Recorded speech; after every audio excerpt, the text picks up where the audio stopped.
Hace unos 4 años, quizás un poquito más de 4 años, tuve una conversación espectacular acá en Aprender de Grandes con Andrés Riesnik.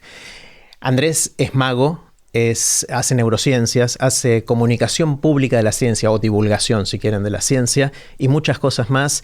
Fue una conversación espectacular, pero como pasó mucho tiempo y Andrés hace un montón de cosas interesantes, me dieron ganas de volver a conversar y preguntarle a Andrés qué aprendió en estos últimos 4 años y medio.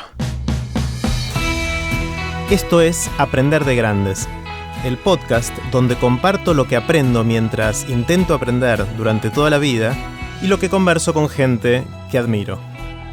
Hola Andrés.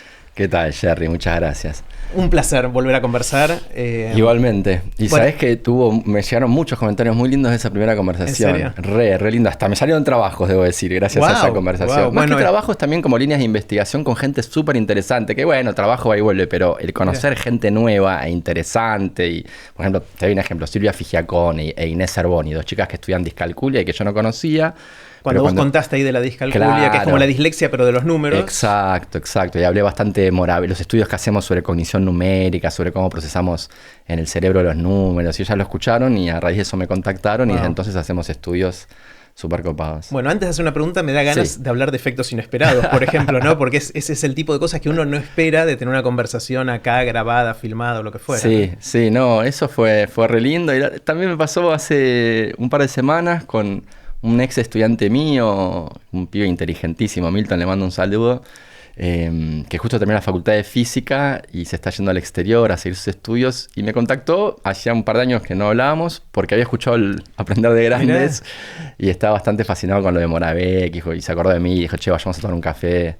Entonces tuvo como muchos efectos en ese sentido que me parecen súper lindos. Sí, está bueno, re lindo.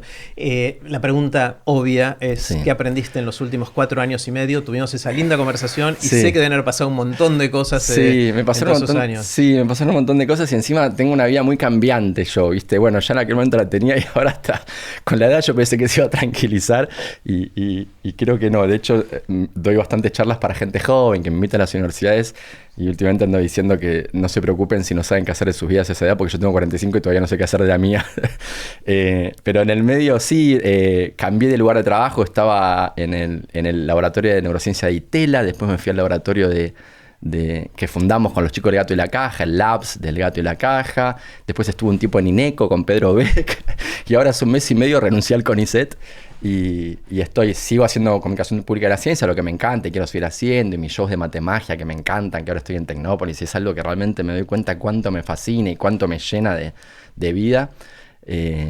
Y estoy trabajando también en una empresa de seguridad informática, que es algo nuevo para mí, súper interesante. 2 veces por semana hago eso y también me parece súper interesante. Estamos tratando de aplicar el conocimiento sobre el comportamiento humano a entender el comportamiento de los hackers. Súper interesante también. Pero entonces cambió un montón de cosas. Pero vamos a la respuesta a la pregunta porque no te di la respuesta. A ver, no, porque lo estuve pensando bastante. Primero lo personal. Sí. Lo dividí como en 2 partes. En lo personal, que eso tal vez es lo más sencillo. Yo lo que siento, igual también son estas cosas, viste, que uno puede, hoy te digo esto y capaz que pasó mañana te diré otra cosa. Pero bueno, hoy lo que siento mucho es que realmente aprendí a hacer algo que ya sabía que tenía que tratar de hacer, pero siento que ahora lo hago más, que es realmente poder poner en práctica eso de darte cuenta que si tenés un cuerpo sano y una mente cuerda, no hay ninguna otra razón o ninguna otra actitud apropiada frente a momentos como este que la gratitud y ningún otro sentimiento apropiado que el de la dicha. Y poder habitar esos espacios de paz y tranquilidad en el momento que quieras, cuando quieras, de plenitud total. Creo que es algo que yo ya sabía porque siempre me interesó. Mi abuelo, cuando yo era chiquito, había ido mucho a la India y me hablaba también de este tipo de cuestiones introspectivas.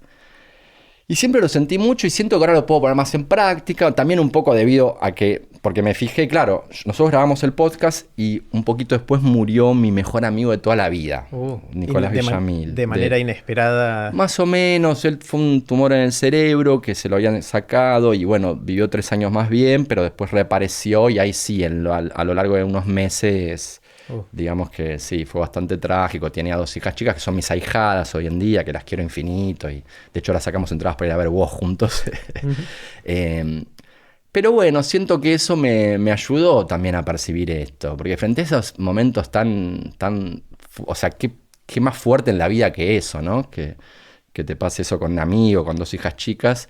Y nada, y siento eso, que eso también me permitió darme cuenta de que estar vivo es un milagro, es hermoso y que tenemos que estar constantemente agradecidos frente a ese milagro, ¿no? Claro, Sentimiento que... o sea, Sí, en perdón. general los despelotes que tenemos, las preocupaciones nos pasan por arriba y nos olvidamos de eso, ¿no? Y exactamente, nos olvidamos. Y yo pienso que también probablemente es el sentimiento que está por detrás de toda religión o todo sistema filosófico que se ha creado, ¿no? Como cómo dar respuesta a este sentimiento.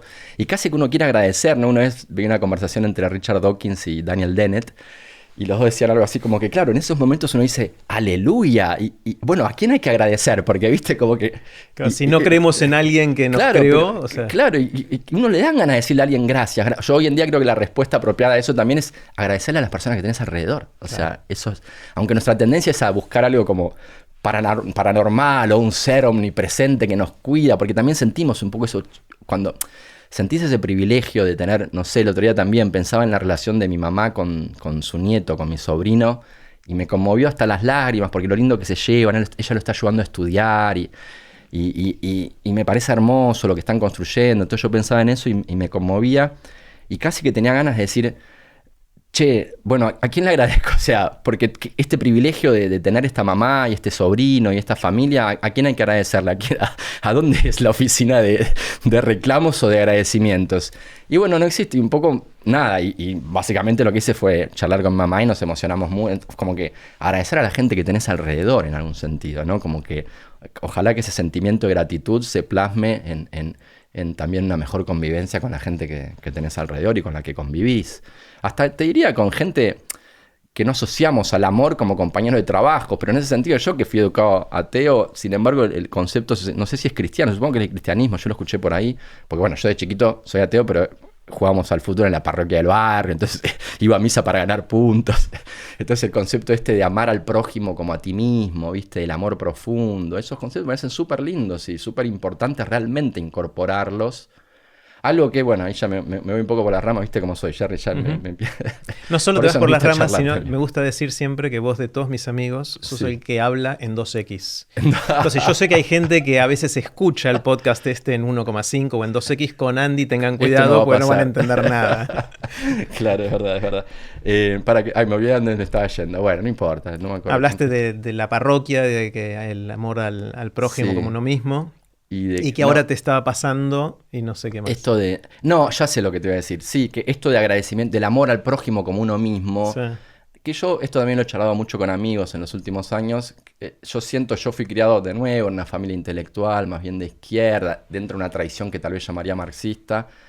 Y mi sensación hoy en día, de nuevo, yo cuento un poco lo que se ve desde mi punto de vista, no sé si es así, pero mi sensación es que dentro de esa tradición no se cultivó tanto este lado de la reflexión sobre lo que somos y el comportamiento. Como que el ser una buena persona era luchar por un mundo mejor, luchar por el socialismo, ponele. Y por ejemplo, la palabra perdón, que creo que es una reflexión tan importante hacer ¿qué es el perdonar? Es tan importante ahí a cada uno. Era siempre más asociado a la impunidad, ni olvido ni perdón. Era como yo que en las marchas me la pasaba cantando ni olvido ni perdón, juicio y castigo a los Claro, culpables. el perdón era una mala palabra. Perdón era una mala palabra, que está bien en ese sentido cuando lo Por ves su como contexto sinónimo de político, impunidad, claro. claro. Sí, sí. Pero no había en contrapartida una reflexión más profunda sobre la importancia del perdón y el hecho de que saber perdonar y en el fondo ser una buena persona implica un constante ejercicio de reflexión sobre lo que significa perdonar y ser una buena persona, que es algo que probablemente en la tradición religiosa existe mucho más porque, por ejemplo, mi recuerdo de las misas que yo iba para ganar puntos en mi infancia era de un cura muy copado que nos hacía nos hacía cantar cosas que a mí me divertían mucho y nos hacía reflexiones sobre la vida que nos ayudaba un poco a reflexionar sobre lo que habíamos hecho durante la semana, si había estado bien o mal. No había una bajada de línea, o sea, tal vez en unas iglesias hay, no sé, no había una bajada de línea que yo sentía como impostado, impuesta. Y por eso muchas veces tengo la fantasía, tal vez para otra vida, porque lamentablemente esta es corta, pero de crear algo así como una iglesia atea, donde creamos ese espacio de reflexión semanal sobre qué significa ser una buena persona, tomando temas como el perdón, la gratitud, En fin, diversas reflexiones que me parece que hacen al ser bueno, porque si no decís, ¿qué es ser bueno? Luchar por un mundo mejor. ¿Yo lucho por un mundo mejor? Sí, listo. Y no, ser bueno es estar todo el día y toda la semana, no sé si todo el día es una exageración, pero sí que haya una constante reflexión sobre qué significa ser una buena persona. No se decide ser bueno de una vez por todas y para siempre. Ser bueno es una constante reflexión sobre cómo te portaste con las personas que tenés alrededor y cómo construís las relaciones de cuidado, de amor y de afecto en tu vida para sobrellevarla de la mejor manera posible, ¿no? Claro. Fueron En fin. fuertes estos 4 años y medio. Sí. Por lo que me estás contando, pasó Sí, mucho. sí, bueno, me pasó eso, me pasó, la verdad me pasó eso, tal vez lo más fuerte fue esto, fue la muerte de Nico, que para mí fue un shock muy, muy grande y que me obligó a reflexionar mucho. Y también un poco mi propia trayectoria, ya creo que con la edad, a los cuales te decía que tuve un ataque de hipocondría hace un par de meses, creo que la edad también nos va poniendo más reflexivos. Estoy también, siento que en una etapa de la vida en que ya no puedo escapar al hecho de que tengo, o sea, 45 siento que hay como, yo cumplí 45 este año, ¿no? Y, me pegó lo de que, bueno, ya estoy, o sea, me pegó lo siguiente, el momento hice este razonamiento que me pegó, tengo 45, yo volví a la Argentina porque viví en Brasil a los 30 y estos 15 años me pasaron volando. Y me quedan 15 para los 60 y 60 para mí siempre fue un viejo. Claro. O sea que estoy ahí nomás de ser un viejo.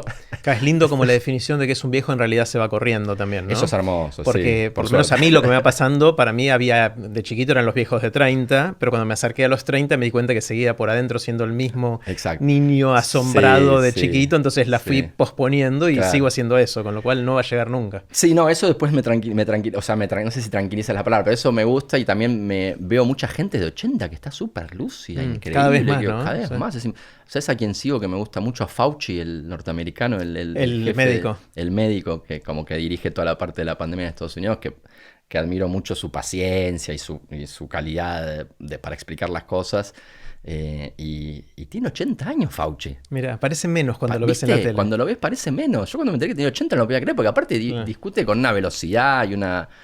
como que eso es verdad que cuando digo 60 era un viejo, pero hoy también. Y veo gente de 50, 60 que está lo más bien. Entonces como que eso también es un poco una contrapartida a mi otro pensamiento de que ya estoy por ser un viejo. Pero sí siento un poco que me pasó esta reflexión más profunda cuando cumplí 45 años y por mi vida cambiante también. Por esto que decía, yo cambié mucho de trabajo, no tengo una vida tradicional ni en la academia ni en la empresa, que con todo lo bueno y lo malo que eso implica, pero también a mí me implica una constante reflexión sobre qué quiero hacer de mi vida. Claro. Porque imagínate que yo fui cambiando de lugar de trabajo durante este tiempo, tengo esta vida, bueno, vos también me interesa mucho charlar con vos con esto, porque vos tenés en algún sentido una vida que siento que es parecida a porque vos también, vos estudiaste en MIT, sos doctor en física, y ahora haces muchas cosas de comunicar. ¿Cómo definís lo que haces? No sé si voy a seguir haciendo esto demasiado tiempo, porque seguro que van a surgir otras cosas y va a pasar eso. ¿Y vos tenés esos momentos? ¿Tenés tus dudas? Sí, yo te pregunto. Todo el tiempo. Todo el tiempo, pero voy disfrutando tanto de lo que voy haciendo que no me sobrepasan o no me toman esas dudas. Pero la forma positiva de verlo es que me ayudan a estar atento para ver si surgen otras cosas. O sea, hay gente que está muy fascinada con lo que hace, pero está tan enfocada que por ahí le pasan cosas más interesantes y no las ve. Claro. Entonces trato, dentro de lo posible, no siempre puedo, de tener la perspectiva abierta, ¿no? Sí. Y está este tema, hablamos de la frontera de cuando uno pasa a ser viejo, ¿no? Y hay millones de posibles definiciones. Hay gente que dice, bueno, sos viejo cuando sentís que tenés más pasado que futuro. Esa está buena, ¿no? Esa está buena, sí. Psicológicamente, subjetivamente, lo que fuera. Sí, porque aparte es una cuenta que siempre hago. Yo desde que tengo conciencia pasaron 30, ¿cuántos me quedan más o menos? Si me va todo bien, digo, siempre hago la cuenta si me queda más o menos de lo que... Mira, no sabía que era como ya... La otra es la gente que dice, sos viejo cuando te cae la ficha de que te vas a morir tarde o temprano y ya no te considerás inmortal, que es lo que le pasa a los chicos, ¿no? Que no es que tienen una noción... La muerte es un concepto teórico, es algo así. Sí. Pero bueno, después se te muere un amigo cercano o pasan cosas de ese estilo y de repente te das cuenta, ¿no? Y te agarra la hipocondría. Y me agarra la hipocondría, ni hablar. Sí. No, eso me parece fascinante y me parece que hay algo que compartimos en nuestras vidas, que es esto de con lo bueno y lo malo que es esto de tener una vida cambiante y muy particular, porque ni vos ni yo hicimos una carrera tradicional, hacemos cosas raras que nos cuesta hasta definir qué es lo que hacemos. Sí, sí, sí. ¿No? Pero yo ahora no había pensado eso, que el lado bueno es esto de estar siempre más atentos, que muchas personas de repente se cierran otras posibilidades. Claro, claro. Yo siempre tenía miedo cuando iba pegando los saltitos, como los que fuiste pegando vos, Claro. de dejar de profundizar en lo que ya profundicé. Hay como una sensación de tengo un camino recorrido y en la ciencia, Sí, por ejemplo, cuando sí. hacía investigación en física, digo, bueno, Claro. soy medio experto en Sí. la física de aleaciones, de no sé El qué. piringundín de piringundín, que como Claro, siempre la ciencia es exactamente. así, ¿no? Y sos el experto porque nadie más sabe Nadie, el tema. sí. Nadie lo estudió tanto, nadie le dedicó tanto tiempo. Claro, pero cuando decís, bueno, voy a dejar de hacer lo que vengo haciendo durante 10 años, Sí. epa. O sea, ¿para qué, Sí. o sea, ¿y qué voy a hacer con todo eso que sé, que hice, los contactos que tenía en ese mundo, la Claro. reputación que fui desarrollando? Me pasa eso y me pasa eso de que el que mucho abarca poco aprieta y ese miedo de ser muy superficial en muchas cosas. Igual ese miedo lo tenía más cuando empecé esta vida más cambiante a partir de los 30 y pico. Hoy en día estoy más tranca también porque también me doy cuenta que con la edad la gente te da más permiso para ser un pensador.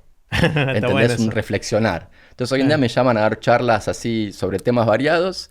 Y yo digo, mira que yo no estudié mucho eso. No, pero queremos escuchar tu opinión. Ah, bueno, me encanta. Entonces ahí empiezo a reflexionar y bueno, y veo que a la gente le produce algo, que hay una devolución. Y Mira. entonces eso como que me tranquiliza que, bueno, también hace falta gente que estudie muchas cosas diversas y trate de crear esas relaciones. Está bueno, no lo había pensado. O sea, tenés la sensación de que de alguna manera el deber ser social te da espacio para esas cosas ahora y no Y cuando no eras antes, más sí, chico. porque si vos tenés 30 y te pones a reflexionar sobre la vida y sobre estas cosas que estuvimos charlando, Claro, ¿qué vida si todavía no la viviste? sí, Más o no menos, es muy Sí. creíble. Claro. Y aparte como que hay un derecho de piso que hay que pagar. Como que yo hablo de estas cosas, pero dicen, ¿y este quién es? Dice, no, es doctor en física. Y además es investigador de CONICET. Y además conduce un programa en la TV pública. Y además publicó 4 libros. Claro. Entonces como que ya tenés un currículum que te hace más creíble en tu reflexión, por más que sea igual de pedorra que la que podrías haber Claro. hecho a los 30 años. Sí, sí. Puede ser que sea eso u otra posible explicación Sí, alternativa es que sí. te importa menos el que dirán. También. No, ni hablar. No, y eso sí, eso es otro gran aprendizaje en mi vida. En los últimos 5 años, sin duda. Era el de que... Aprendizaje en el sentido de incorporarlo más. Creo que son cosas que siempre sabíamos, ¿no? Pero como que yo siento que hoy en día me importa mucho menos lo que se espera y lo que van a decir de mí y la presión. Por ejemplo, me tranquilicé mucho más en eso de que yo soy nerd y soy medio obse con algunas cosas y me encanta ver documentales y bueno, y soy así, no sé, ya no lo voy a cambiar a esta altura de mi vida, o sea, yo me peleaba un poco o eso de, che, hay que viajar más, ¿viste? A la gente le encanta viajar. Yo la verdad que está bien, me gusta conocer nuevos lugares, pero inclusive cuando viajo... Es raro porque mucha gente se la pasa, tiene todo planeado, qué día voy a ir a cada lugar. Y yo de repente estoy en París y si voy 3 días, un día me quedo en el hotel leyendo porque quiero descansar y quiero leer. Si a mí me encanta leer también. O sea, no, puedo tranquilamente tomarme 10 días para leer libros en casa y me parece que voy a ser re feliz con eso. Y antes me daba más culpa y hoy todo eso lo hago con menos culpa y entendiendo que yo soy así, que tengo mi personalidad. También un poco los estudios que hice en los últimos años sobre neurociencia y genética, esas cosas me ayudaron a entender también esto de que, bueno, somos diferentes todos y cada uno tiene que aceptar un poco lo que es fruto de sus circunstancias y su biología y siento que un poco lo fui consiguiendo. Y también estudios que muestran que hay algo que es muy antiintuitivo, que es lo siguiente, que es en nuestros rasgos cognitivos y de personalidad. Al contrario de lo que uno intuye, el componente genético de esos rasgos aumenta con la edad, no disminuye. A ver, es así. Uno tiene la sensación de que, por ejemplo, yo soy más extrovertido, menos extrovertido. Eso, cuando yo soy chiquito, va a tener más que ver... Bueno, a una gente tiene la intuición de que no tiene nada que ver con mi biología, ¿no? Con mis genes. Hoy en día sabemos que influye la genética y la biología en tus rasgos de personalidad. Si aceptas eso... que creo que hoy en día hay evidencia irrefutable de que es así, sin embargo, podés tener la intuición de que a medida que pasan los años, como que el ambiente, la crianza, la sociedad, la cultura, van lavándolo un poco eso, y ese componente genético, esa influencia de los genes en tu personalidad y en tu se va diluyendo. se va diluyendo. Y hoy en día todas las evidencias muestran lo contrario. Wow. Es súper interesante. Y lo pienso un poco que creo que tiene que ver un poco con esto de que uno ya a una edad dice, ya está, soy esto, no me vengan a hinchar con otra Claro. cosa. Es como que surge el deseo de adentro, el Ay, deseo, entre comillas, más sí, genético, más si querés. sí, ¿No? o más sí, o como que te conoces mejor, ya sos, viste, el viejo conócete a ti mismo, que lleva Claro. años, y bueno, Está ya te bueno. conoces mejor.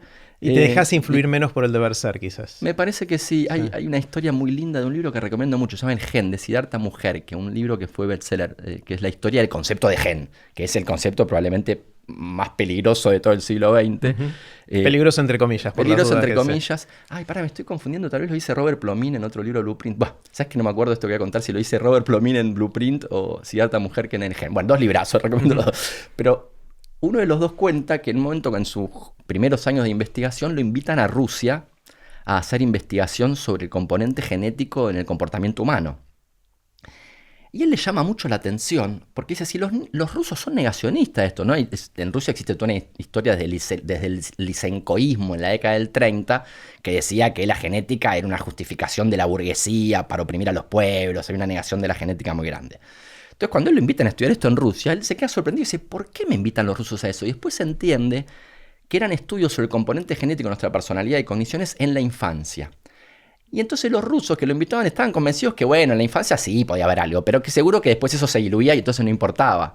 Y esa es fíjate qué antiintuitivo es el concepto de que en realidad la biología y los genes pueden tener una influencia mayor a la hora de explicar nuestras diferencias en la vida adulta que en nuestra juventud, ¿no? Que bueno, el criterio de plausibilidad, de que eso sea posible, que sea así, es esto de que nos importa menos la presión externa y hacemos, cuando vemos la finitud del tiempo que nos queda o cuando crecemos y somos un poquito más sabios, ¿nos importa menos eso? ¿O? Puede ser, ¿sabes que no lo tengo del todo claro? De hecho, porque son medidas que uno compara, por ejemplo, cuánto se parecen gemelos y mellizos entre sí, y en base a eso hace una estimación del componente genético. En realidad, los estudios más fascinantes para mí a la hora de estudiar el componente genético de la personalidad son los estudios con gemelos separados al nacer, que son increíbles. Ahora hay una película muy buena que es Tres Perfectos Extraños. Sí, es genial. Es genial. Sí. Y me parece increíble ver eso. O sea, ya en la década del 80 había algunas centenas de estudios con gemelos separados al nacer,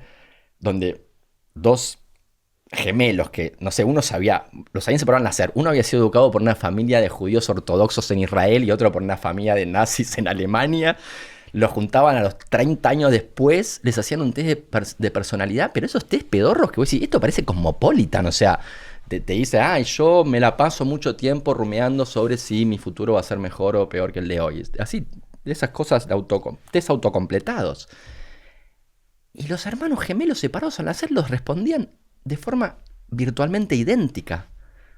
Digo, eso para mí no hay evidencia más fuerte de que tus genes de alguna forma influyen en tu... No la determinan, por supuesto, y por supuesto la crianza influye en un montón de cosas, pero también es verdad que los genes influyen. Claro. Y no veo evidencia más contundente que esa, pero y vos con eso entonces vos podés ir comparando gemelos y mellizos o gemelos separados al nacer o hijos adoptivos. Hay muchas formas de medir el componente genético. Siempre se trata de comparar cuánto se parecen dos personas en función de la similitud genética entre ellos. Claro. Y con eso puedes estimar el componente genético de un rasgo, ¿no? Y esos estudios, si haces eso mismo con personas de 10 años, de 15, de 30, de 50, de 80, puedes ver cómo el componente genético varía con la edad. Claro. Y eso da que va bajando con el tiempo. Y eso que va aumentando el componente genético. Que va aumentando el genético, bajando el social. Bajando el adquirido. el ambiental. Lo más fascinante, si hablamos de cosas fascinantes, que tiene que ver con lo que aprendí en estos últimos años, porque todo esto es lo que hablo también en mi último libro, Tabú, que dicho sea de paso fue declarado de interés la semana pasada por el Congreso de la Nación. Wow. Muy bien, por unanimidad de diputados de todos los partidos, lo que me enorgulleció mucho.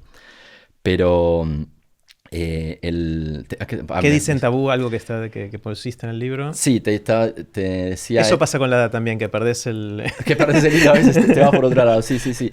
No, te estaba contando de que el componente genético aumenta con la edad, ¿no? De los rasgos. Y te voy a decir algo más y ahora me... Algo que apareció en el libro, seguramente vuelvo en un rato. Hay otra posible definición de viejo, volviendo a lo que es esto, teníamos... que te perdés más en... No, otra nueva, más interesante, me parece, que en realidad es una definición casi de sabiduría más que de viejo, y es algo que le escuché decir a Isabel Allende, Ah, Una vez... me gusta. ¿Viste que dicen que es una escritora para mujeres? Y a mí siempre me encantó. Es nuestro lado femenino. A Es mí nuestro también lado a mí me femenino. encanta. Ah, A mí me mirá, encanta también. mirá. Ella dio una charla TED y cuando terminó de dar su charla TED hubo un poquito de conversación en el escenario después. Y en esa Sí. conversación, entre otras cosas, dijo que ella sentía que ya no tenía nada que probar. O sea, hay algo que todos sentimos que tenemos que probarnos hacia los ojos que nos miran de afuera. Pueden ser Ah, nuestros padres, si lo querés mirar más del punto de vista claro, psicoanalítico, si querés, claro. pero en general la sociedad Sí. en... Me acabo de acordar lo que te iba a decir. Pero Acordate, lo decía una sí, palabra si nos sí, acordamos sí. y termino con esta Era idea. el componente ambiental no compartido en los rasgos de personalidad. Pero Bueno, vamos a ahora volver. volvemos a Sí, eso. sí. Y ella dijo que me pegó mucho y lo recuerdo mucho lo que dijo Sí. Isabel Allende, es que yo siento ya que no necesito probarle Por nada a nada. nadie. Mira. Entonces puedo hacer lo que se me cante. Bueno, totalmente lo que venimos diciendo un poco, como que uno ya se... Va, no sé si es lo que venimos diciendo, porque venimos diciendo que la personalidad depende más de eso, pero ella como que... Son dos cosas diferentes, ¿no? Una es que de qué depende tu personalidad, si más de tu biología, de tu crianza, tu cultura, y otra es cuán cómodo te sentís con eso, Claro, ¿no? claro. Pero creo que sí, que muchos hacemos ese camino de que con la edad nos damos cuenta un poco mejor lo que somos, y me parece que tiene un poco que ver con esto que... Claro, y que si vos estábamos querés ver diciendo. documentales los vas a ver porque no tenés que Claro. explicarle nada a nadie, es lo que te da ganas de hacer y listo. Y no tenés Sí, que probar nada. no tengo que probar nada, sí, o también el tema de los hijos, de no tener hijos. Yo no tengo hijos y ahora estoy re tranquilo con el hecho de que no quiero tener. Y no es voy a una tener. decisión así Sí, estoy consciente de... pensando hasta hacerme la vasectomía. Tengo un amigo Mirá. que de 30 y pico que está tan convencido que lo hizo. Yo todavía me da un poquito de no sé qué, digo, qué sé yo, porque digo, 90% de chance que no voy a querer tener hijos, pero ¿y si justo Claro, sea el y es medio irreversible. Sí, viste, hay cierta creencia de que la vasectomía es reversible, no lo es, o sea, es estadísticamente 50% no es reversible. Ah, bueno, entonces no es reversible. Claro, exacto, médicamente no es un método anticonceptivo, sino una castración, ¿no? Entonces, pero también eso, el de estar más tranquilo con eso, el de estar más tranquilo con esto que te decía recién de poder... hablar de cosas diversas sin sentirme culpable por esto que decíamos a veces la culpa de no profundicé mucho en nada y hablo de muchas cosas. Como que todo eso, dije, bueno, eso de ser un poco filósofo en algún sentido, justo estuve leyendo sobre Platón, el decir, bueno, a mí me gusta a mí me gusta entender el mundo, qué sé yo, no me cuesta ponerme una etiqueta porque yo soy físico, soy neurocientífico, me Sos gusta hablar de mago, todo, soy mago, claro. claro, soy comunicador de la ciencia y estar más cómodo con ese papel que un poco... Es lo que es, más cómodo con los amigos que tengo, con la gente de la que me rodeé también. Todo eso antes sentía más culpa también, más cómodo con mi situación financiera. Decir, antes era, tendría que, mirá, ¿por qué no estoy haciendo un montón de guita? Y yo, bueno, no voy a hacer un montón de guita, pero tengo una vida que tampoco me falta. Digamos, ¿qué quiere decir que me falta? ¿Qué sé yo? Tengo una vida de clase media, que es la que estoy muy contento y está todo bien. En fin, como que con un montón de cosas siento que estoy... más tranca. Y lo otro que te iba a decir es lo siguiente. Ahí volvemos a volvemos a lo que te iba a decir que me había colgado. Que es re interesante también, que tiene que ver con estos estudios con gemelos, mellizos, hijos al nacer. Y es que no solo el componente genético a la hora de explicar nuestras diferencias aumenta con la edad, sino que el componente, el ambiente se puede separar en dos grandes variables, cuando hablamos de variables ambientales. Las que se llaman del ambiente compartido y el ambiente no compartido. Compartido porque compartido entre hermanos, ¿no? Entonces, cuando vos medís variables ambientales, pues llamarlo clase social. Clase social es una variable del ambiente compartido, porque dos hermanos criados juntos tienen la misma clase social, o número de libros en la casa, o estilo parental. Ese tipo de cosas se llaman variables del ambiente compartido. Entonces, cuando tratamos de entender las diferencias entre nosotros, tratamos de entenderla en términos de diferencias en nuestros genes o diferencias en nuestros ambientes compartidos o en nuestros ambientes no compartidos.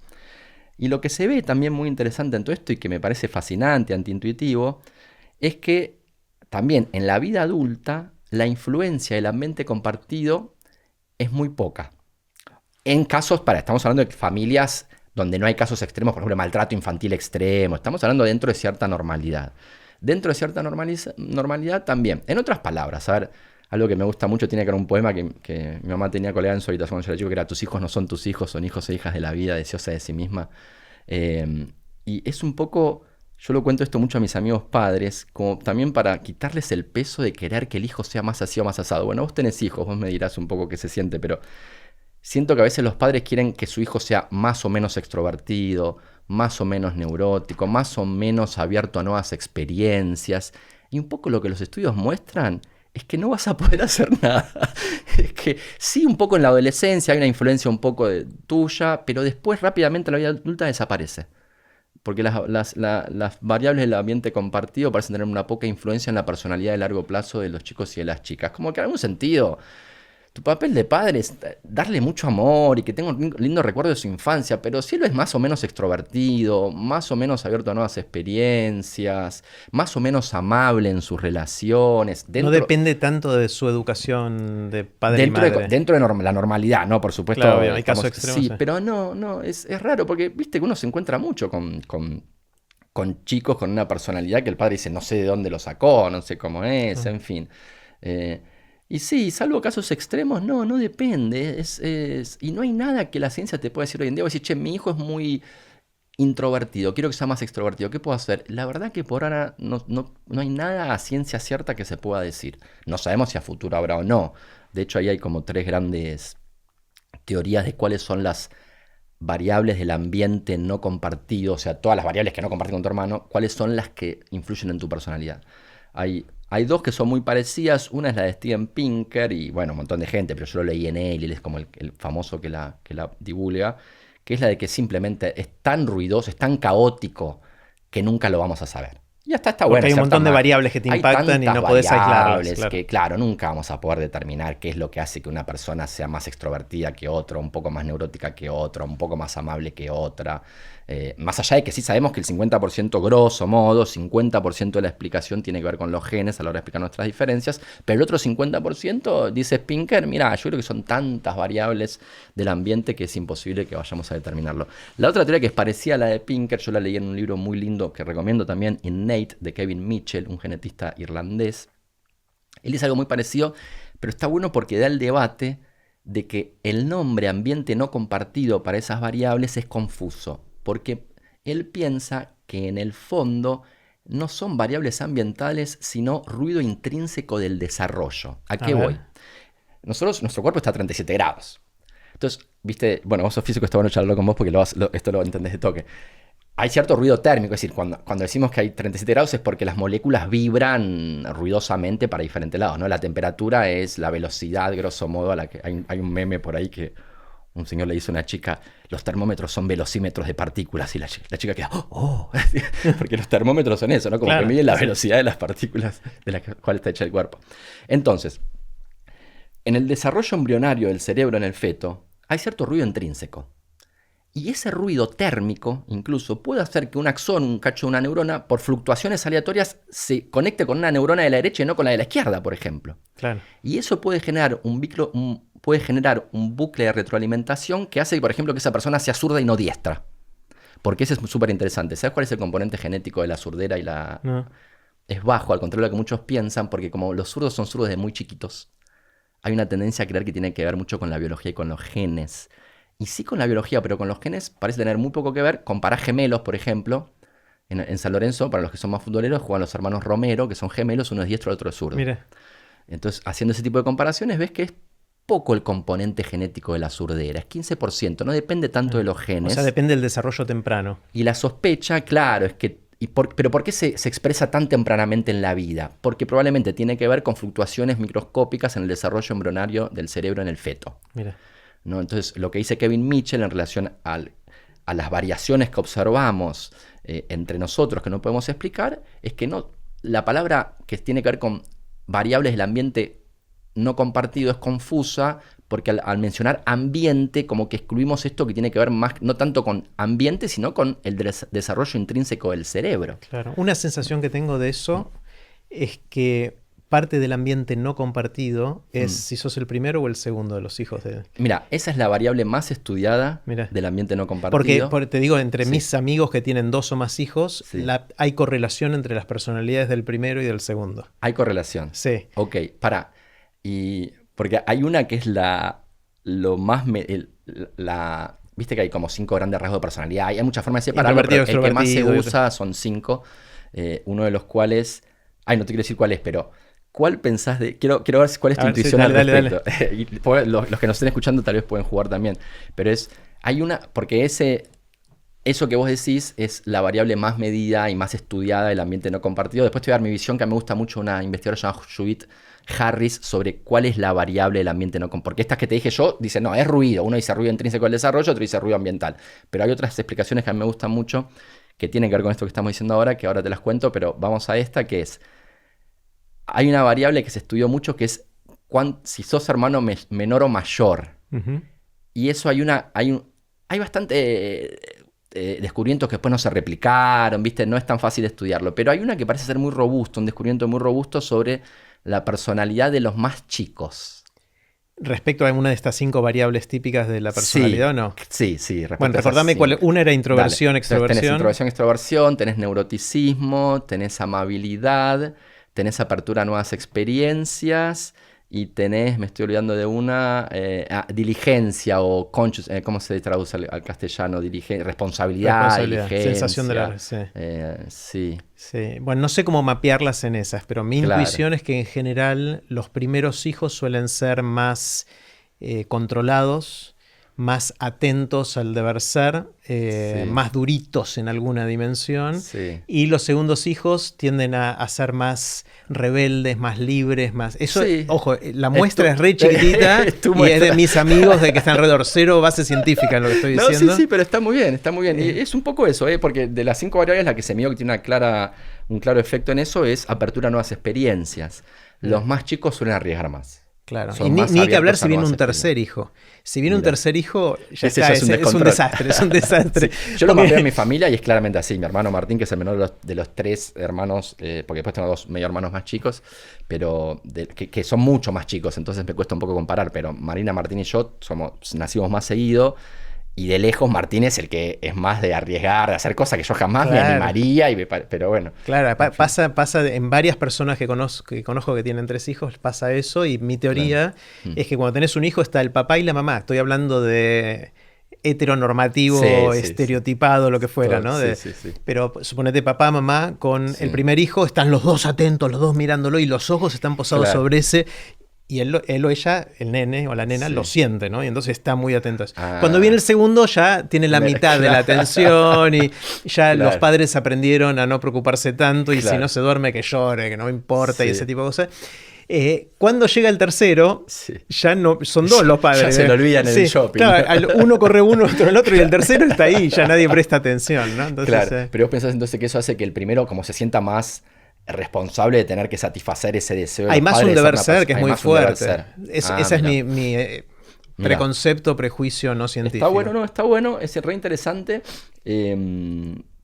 A mí, la tercera teoría que te voy a decir, que de las que más se discuten sobre qué es lo que influye en las variables del ambiente no compartido, que hace que seamos diferentes, es de una investigadora, Judith Harris, que yo creo que es muy subleída, mucho menos conocida de lo que debería. Murió en el 2019, después de una carrera extraordinaria que, si me permitís, te cuento un toque porque me encanta, me fascina contarla. Judith Harris tiene una historia que es fascinante, que es la siguiente.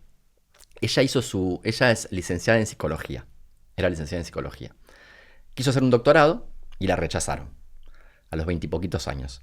Entonces se dedicó toda la vida a corregir libros infantiles y ayudar a editoriales de libros infantiles, a armar sus libros, a corregirlos, a hacer las propuestas pedagógicas, lo que sea. Entonces toda la vida siguió leyendo sobre esas cosas que le interesaban mucho. Tuvo hijos además, así que le sirvió para observar un poco también. Y como a los 60 y pico de años, manda un primer artículo de su vida a una revista científica, a la revista científica más importante de APA, la Asociación de Psicología Norteamericana. Y el artículo no solo es aceptado, ella viniendo de afuera de la academia, no era de ningún laboratorio, de nada, ella escribió un artículo con sus ideas, y no solo es aceptado, sino que la APA todos los años elige el mejor artículo del año, y ese año lo eligen el mejor artículo publicado ese año en todas las revistas de la APA, que son decenas de miles de artículos probablemente. Wow. Pero ahí no termina la historia, porque entonces, ¿qué pasa? La llaman a recibir el premio, porque siempre, en todos los años, se hace una ceremonia donde la persona que escribió el artículo más importante, más influyente del año, da una conferencia sobre su artículo. El premio, por el artículo más importante del año, se llama Premio Joseph Goldstein, en homenaje a un psicólogo muy conocido que había fallecido. Ella, cuando sube a recibir el premio, lee la carta en la cual le habían rechazado el doctorado. diciéndole básicamente que ella no tenía las condiciones, cosa que es sospechoso, probablemente algo de machismo debía haber, porque es hace muchos años, porque es una mujer que evidentemente tenía las condiciones y a los 60 años se publicó un libro que era más... Bueno, entonces lee la carta en que la rechazan y dice, ella no tiene las condiciones, ¿y quién firma la carta? El Goldstein. Joseph Goldstein, wow. Claro, a los 60 y pico de años. Es una historia fascinante. Y desde entonces empezó a ser conocida como la abuela de New Jersey. Y ese artículo que ella publicó, tiene que ver con esto que estamos hablando, básicamente fue un artículo que después dio origen a un libro, que también fue un bestseller en Estados Unidos después, que el libro se llamó The Nurture Assumption, como la suposición de la crianza, como que, y un poco... Habla un poco esto que estuvimos hablando, con ojo porque hay un componente genético grande y ojo porque el papel de los padres no es el que creemos que es. ¿No? Pero ese libro tuvo mucho impacto y ese artículo tuvo mucho impacto también en la comunidad científica porque, después podemos hablar un poco, pero el suponer que los genes también influyen en la personalidad hace caer a muchos estudios que daban consejos sobre cómo criar en base a correlaciones entre ambientes y personalidades. Entonces, por ejemplo, si vos veías que en una casa había muchos libros y el hijo leía más, el consejo era tenga libros en su casa si quiere que el hijo lea más.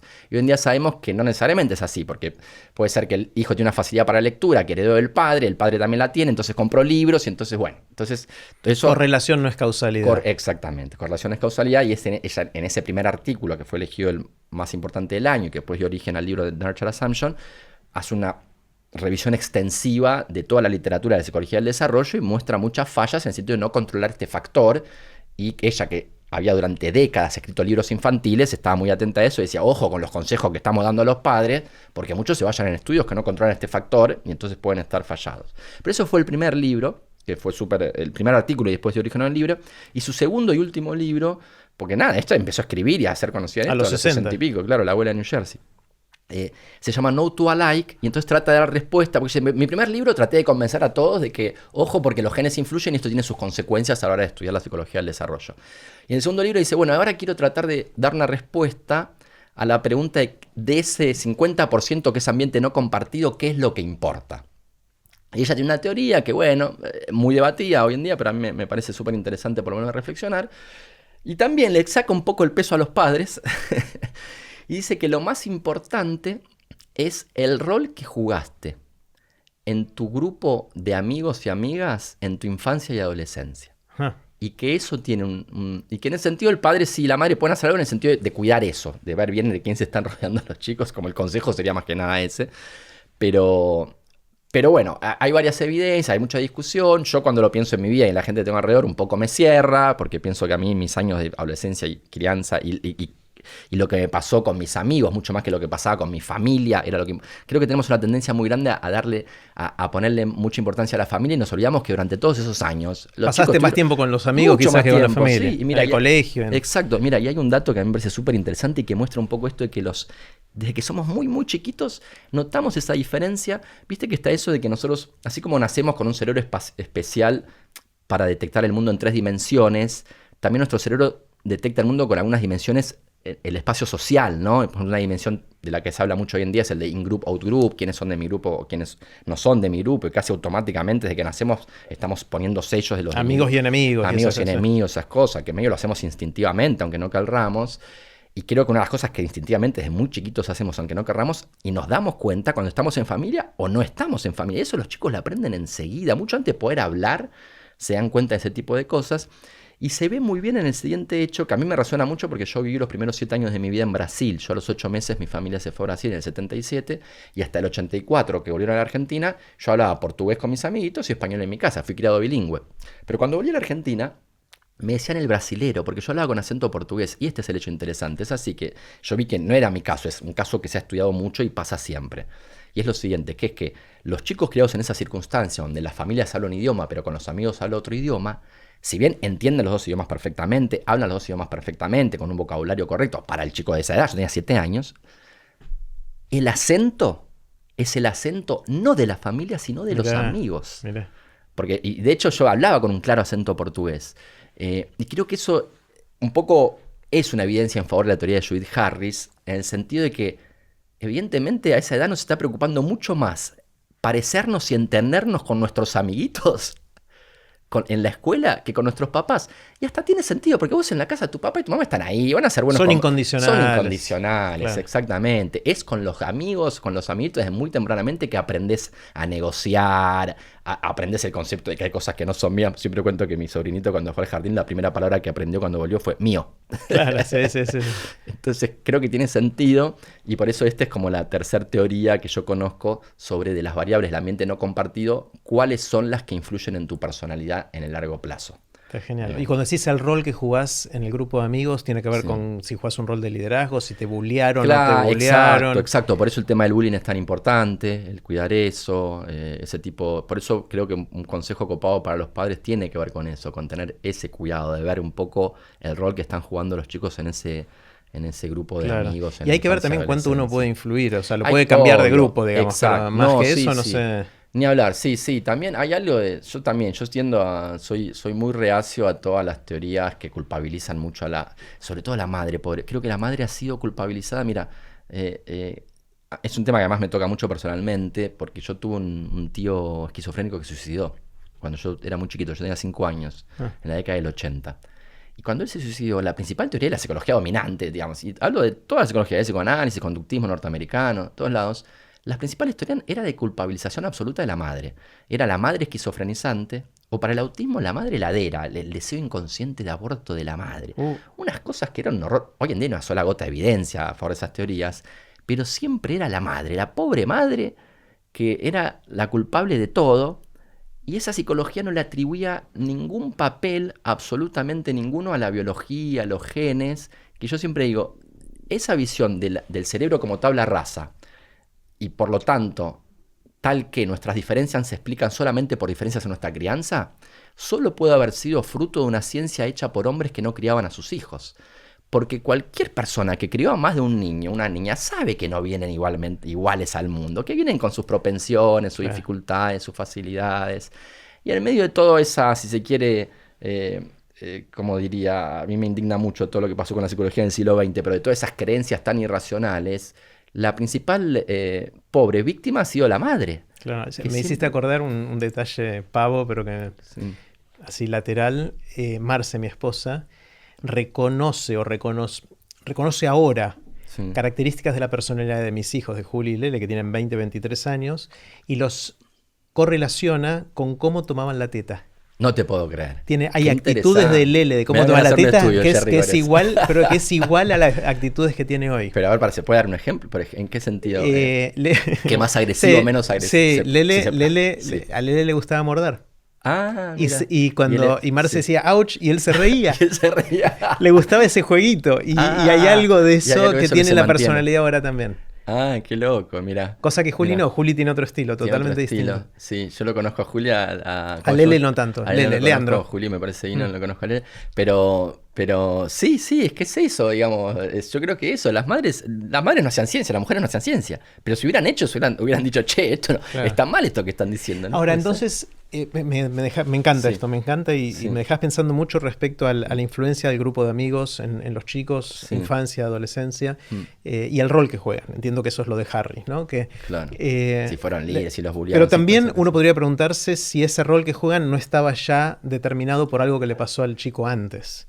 Claro. O sea, hay que ver si es eso lo que termina de formar. No, sí, claro. Yo en el fondo creo un poco que todos tienen un poquito de razón, que es un poco es una mezcla de cosas. Sí, hay mucho ruido, hay ruido aleatorio intrínseco del desarrollo. Hoy en día, viste, hay cada vez más trastornos que se ven que tienen que ver con el desarrollo embrionario del cerebro en el feto, porque los genes que se detectan, que correlacionan con esos trastornos, se activan, se expresan, se dice, en ese momento del desarrollo en el cerebro. Por ejemplo, se ha visto un montón de genes hoy en día que correlacionan con autismo, con esquizofrenia. Y la enorme mayoría, cuando se estudia dónde se expresan en el desarrollo embrionario del cerebro en el feto.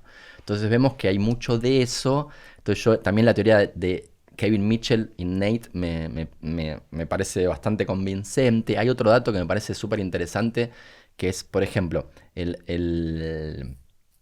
la epilepsia tiene un componente genético grande, ¿no? Si vos sos epiléptico y tenés un hermano gemelo, es probable que él también tenga epilepsias. No se dice que sos epiléptico, me parece está mal, porque tiene epilepsia. Tiene epilepsia.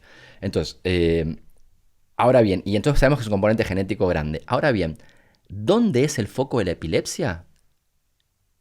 Nada te dice dónde está el foco en un hermano respecto a dónde está en el otro.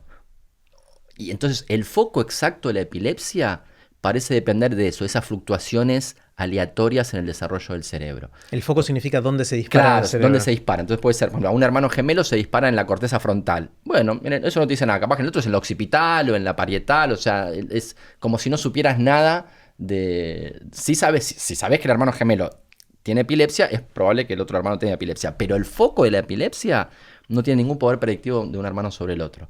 Digo, a mí me parece esto un ejemplo muy lindo porque es algo aparte muy fisiológico, muy cerebral, de cómo fluctuaciones microscópicas, inclusive debidas al ruido térmico durante el desarrollo embrionario, pueden tener consecuencias de largo plazo, cosa que tiene que ver con algo que sabemos, que es que también el desarrollo es un proceso muy no lineal donde puede haber muchos bucles de retroalimentación. Claro. Entonces esas fluctuaciones pueden generar, estas fluctuaciones microscópicas pueden generar cambios de comportamiento macroscópicos. Y me parece que eso hay algo de verdad también. Igual, todo esto me parece fascinante, Jerry. O sea, por eso un poco me metí a estudiar un poco todo esto en los últimos años. Y por eso lo menciono bastante en mi último libro, porque también a su vez tiene muchas consecuencias, si se quiere, moral. O sea, hablar de estas cosas no es... O sea, con vos obvio que todo es fácil charlar, pero... Gracias por el piropo. No, pero sí, porque sos una... ahí otra vez que siento que nos parecemos en eso. Como que yo nunca me voy a enojar con nadie por una opinión. Es muy raro. ¿Sabes lo que hay? A estos hay que matarlos a todos, qué sé yo. Ahí sí me puede parecer como que me choca un poco y no me dan muchas ganas de seguir charlando. Si no, generalmente lo que hago en mi estrategia es hacerme el que no entiendo bien y preguntar. Por ejemplo, en los taxis hago mucho eso, ¿no? El taxista dice una opinión que me puede llegar a parecer una barbaridad, pero no me pongo a discutirle. Digo, mira, ¿y por qué? Como que quiero entender un poco mejor por qué piensa eso. Pero son temas muy difíciles de charlar. El componente genético en nuestro comportamiento, nuestra personalidad, muchas veces hace... ¿Por qué? Y creo que esto está bastante claro, tiene que ver con el pasado del siglo XX y cómo la genética se ha utilizado para justificar las peores atrocidades, el racismo, la eugenesia, el nazismo. Pero lo que también hay que decir que es verdad es que muchos se olvidan que así como la exageración del papel del gen provocó un genocidio, tal vez el mayor del siglo XX, no, porque el mayor del siglo XX fue debido a la negación absoluta de la genética, fue el de la Rusia stalinista, digamos. En esto el libro de Cierta Mujer, que es muy bueno el gen, tiene toda una introducción donde muestra que ninguna de las dos posturas extremas, ni atribuirle todos los genes ni todos los ambientes, llevó a consecuencias felices en el siglo XX.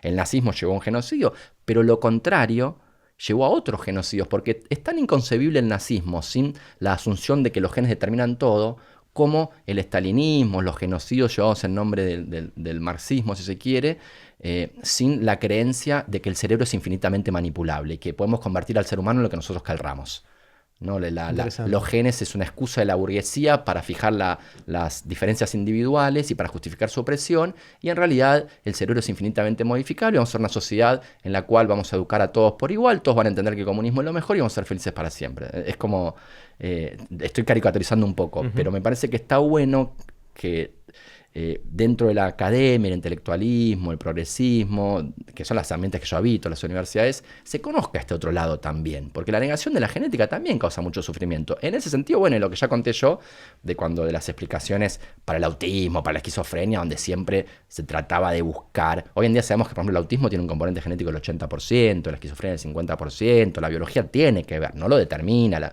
y tiene que ver con la interacción con el ambiente, pero tiene que ver.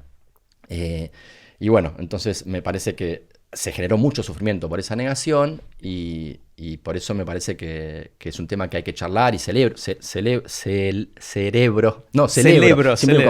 porque usás mucho la palabra cerebro, entonces lo metes en el cerebro. Celebro que estemos conversando sobre esto, que de hecho es un poco el motivo de la publicación de mi libro Tabú, que se llama Tabú por eso, porque yo digo, necesitamos hablar de estas cosas, no estamos hablando, la ciencia está avanzando y nos está un poco comiendo la realidad, un poco dirigido al progresismo también, un poco fascinado por el fenómeno del crecimiento de la derecha radical, si quiero, del pensamiento extremo. Otro tema, Andy. Sí. La vez pasada hablamos mucho sobre la matemagia y hablamos del asombro mucho, del asombro como fuente de la magia y de la ciencia y cómo se parecen en algunas dimensiones y se retroalimentan y todo eso. Sí. Y obviamente uno de los temas que vos desarrollaste mucho para los shows, pero también como técnicas, es los temas de la memoria prodigiosa, ¿no? Y entonces podés recordar listas de cosas y ese tipo de de cosas que a la gente le asombra, ¿no? Porque, wow, mirá, le dije 20 cosas y me las puede repetir en cualquier orden o lo que fuera. Sí. Y hace poco me mandaste un videíto que me encantó para el curso de memoria. Ah, y lo vieron varias personas que están haciendo el curso y me comentaron. ¿Te lo comentaron? Sí, espectacular. gracias. No, aparte pegó, me dijeron que me bárbaro. dejaste re bien parado, Jerry, así que gracias. No, pero me encantó genuinamente y me dejó pensando mucho. Voy a intentar decir qué es lo que entendí de ese video porque quiero preguntarte más. Dale. Y esencialmente vos usás estas técnicas en las cuales querés recordar, digamos, una lista de cosas, ¿no? Sí.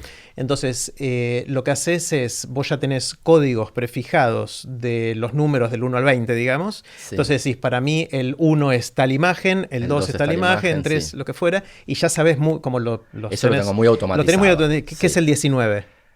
El 19 es Tejo. Pero ¿Tejo, el juego del Tejo? El juego del Tejo, sí. Bueno, eso es rápido, o sea, ni tuviste que pensarlo. Y entonces lo que haces, si tenés que recordar cosas en orden, cuando te toca recordar la cosa número 19, visualizás algo del Tejo con esta nueva cosa que querés y haces una mezcla. Si es Einstein lo que querés recordar, es Einstein jugando al Tejo de una manera bizarra y lo que fuera. Sí. Entonces después cuando alguien te dice cuál era el 19, vos pensás en Tejo y enseguida lo ves a Einstein jugando. Claro.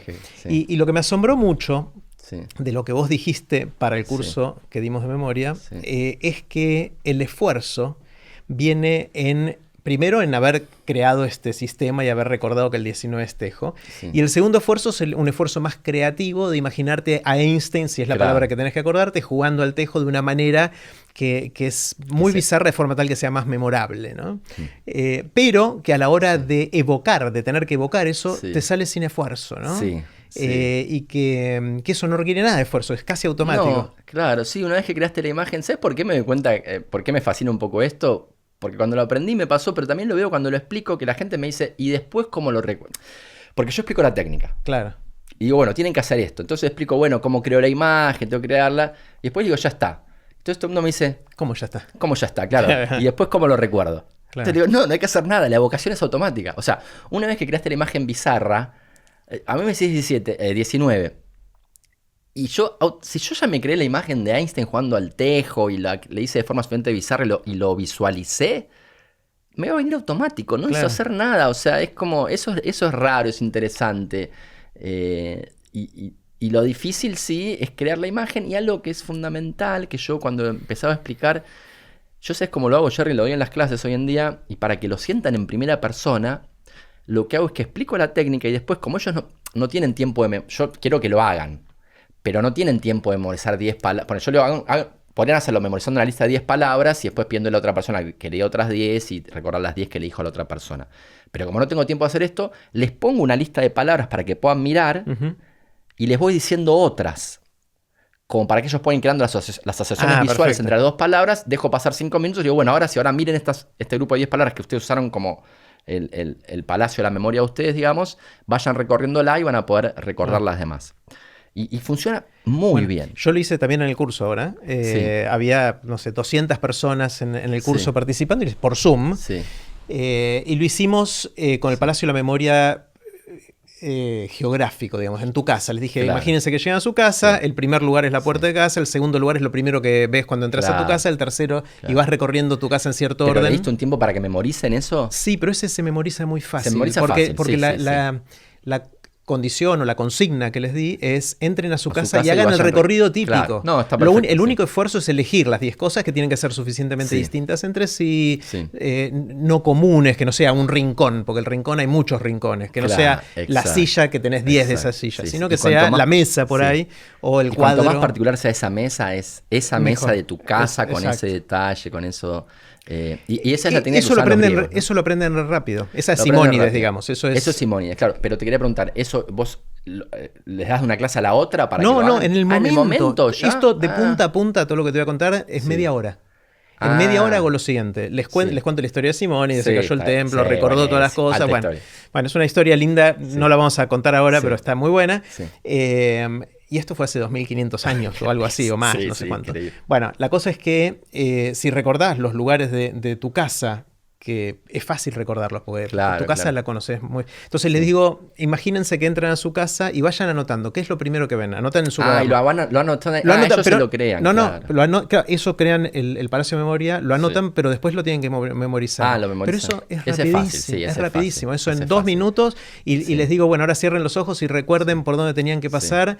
Uy, se saltearon uno, vean la lista, bueno, ya está, ya lo recordaron. Ah, perfecto. Y ahí sí. recordaron eso. Entonces, después lo otro es, les doy yo una lista de 10 10 cosas Claro. y les digo, vayan, y les doy 5 segundos nada más para Sí, cada cosa. para cada cosa 5 Para segundos, ir sí, poniendo, sí, entre sí. comillas, cada Sí. cosa en el lugar que Sí. le toca Claro. de... Te digo lo que me pasaba así, a mí yo hago algo muy parecido, pero te digo lo que me pasaba, que no sé si te pasó, a ver si te pasó, es que me daba cuenta que algunas personas fallaban y no les funcionaba bien. Y funciona, o sea, si no te funcionó es porque hay algo que estás haciendo mal. O uno lo explicó mal. Claro, entonces yo me di cuenta, yo lo había explicado mal en el siguiente sentido, que muchas personas, la técnica se basa en el principio de que nuestro cerebro es muy bueno para las imágenes visuales. Ujú. Entonces, Y espaciales, ¿no? y espaciales, sí. Igual sabés que hay todo un debate con eso porque Simónides de Sceos creía que era más lo espacial. Hoy en día sabemos que es más lo visual. Que yo, por ejemplo, no recorro un lugar. Yo tengo objetos asociados a números directamente, sin recorrer. Y funciona, no hay problema. Pero te decía que muchos lo que hacían, lo que me di cuenta que pasaba con los que estaban fallando, muchos fallan también porque se ponen nerviosos. Eso puede pasar, que pasa con todo aprendizaje. Yo hablo mucho de ansiedad matemática. Cuando te pones nervioso, entonces no aprendes matemática porque pensás que vas a fallar. Acá pasa un poco parecido. Dicen, tengo mala memoria, no va a funcionar, esto no va a funcionar. Y ese pensamiento intrusivo no te permite concentrarte en crear las imágenes, que es lo que tenés que hacer. Pero entonces, y acá está lo fundamental que te voy a decir. Muchas personas, en vez de crear las imágenes, lo repiten.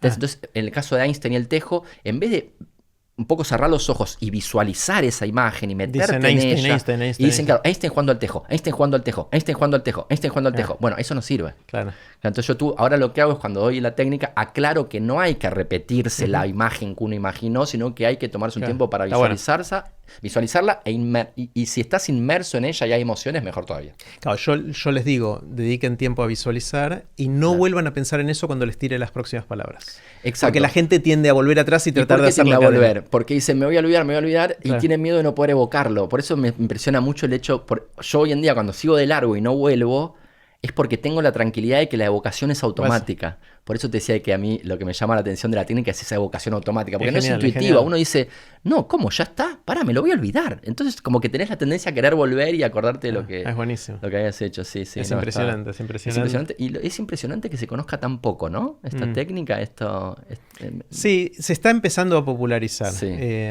No mucho. O sea, los alumnos que tuvieron el curso, creo que la mayoría no la conocían. Yo lo di siempre, no. Sí. Es interesante porque hice casi un experimento. Les pedí que recordaran una lista de 10 cosas antes de enseñarles la técnica y después les dio la lista de otras 10 cosas para comparar cuánto mejoraron en media hora. Mira, es exactamente lo que hago yo en mis clases. Acá pasaron, les di 10 de las 10, el promedio da entre 3 y 5 antes de la técnica y da entre 8 y 10 después de la técnica. ¿Sabes que yo estoy con la idea de publicar un paper con esto? Porque yo hace ya 3 años, 3 semestres, 3 años, ¿sabes? Porque doy un solo semestre al año, que hago esto como experimento en la clase y después hacemos un análisis con la estadística y todo, y hacemos eso, llegan a la clase los 50 alumnos, entonces les pido a todos que recuerden 10 palabras, después los divido a grupo control, grupo placebo, a uno les enseño para hacer la memoria, a los otros no, y lo vuelvo a hacer. Y veo cuánto mejoró su performance el grupo de control, el grupo de placebo, y siempre da bien. Claro, sí. Siempre da bien y lo hago utilizando la técnica esta de que les pongo el palacio frente a ellos, digamos, para que poder hacerlo en el momento. Pero si estudiara literatura científica no hay un paper publicado de cómo instantáneamente puedes crear un palacio de memoria y que funcione. Yo estoy convencido. Yo por la experiencia sí, pero bueno, viste como en la ciencia, uno tiene que publicar los datos, hacer la estadística y tengo la idea de agarrar esos ya 3 años, donde en cada año había como 50 alumnos haciéndolo, ya estoy seguro que tengo un poder estadístico ya suficientemente...